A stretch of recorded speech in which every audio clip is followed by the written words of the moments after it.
Hi,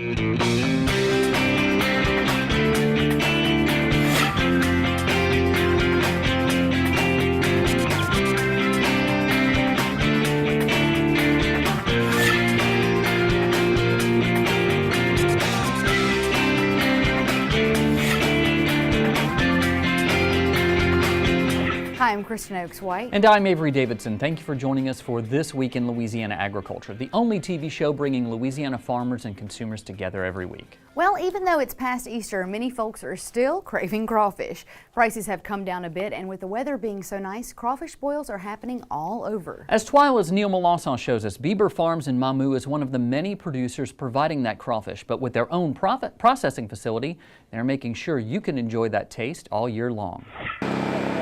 If you've been enjoying crawfish in this beautiful spring weather this year, this is one of the places that it comes from. Beiber Farms has more than 2,200 acres of crawfish and rice near Mamou. Cody Beiber says they're still hard at work bringing them in. The demand's been good up until Easter. It's slowed down some, and the weather's been bad on the weekend, so it slowed the sales down also. And the prices come down considerably because the demand is not as high. Beiber Farms doesn't just grow the crawfish, they also process them. Their on-site facility brings in the crawfish to their warehouse sack by sack. The sacks are then dumped into a steamer where a conveyor belt takes them on through.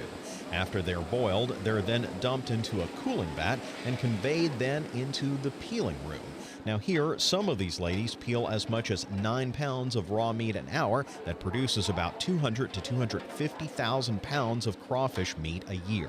Of course, all of that takes a lot of labor. We employ 80 H2B workers, which is very important that we keep H2B workers. We also employ about 26 H2A workers, which those are the ones that actually go out and do the crawfishing and stuff. The H2B workers is the ones that do the processing. It's getting pretty tight on the H2B side with the cap.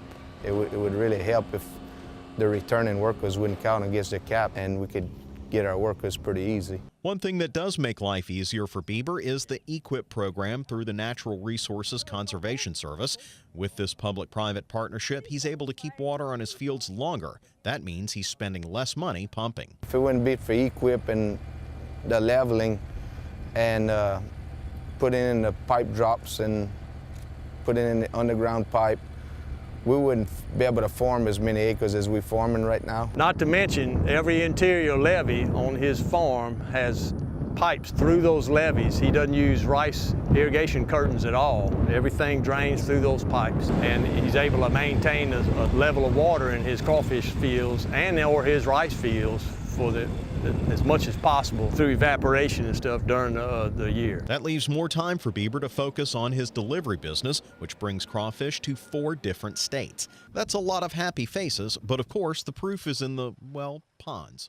Of course, the tough part of the job is tasting the final product. This is all part of this job, I want you guys to know, making sure that this is quality crawfish. I'd love to bring you guys back some, but I'm here hard at work making sure that Beiber Farms is producing the quality crawfish. They've generously decided to do a cook-off for us. So, reporting for This Week in Louisiana Agriculture, strictly, I'm Neil Melancon. Y'all, if Neil were here, rest assured that I would wring his neck for that. Those crawfish did look good, and I'm glad we can at least still get them from Beiber Farms.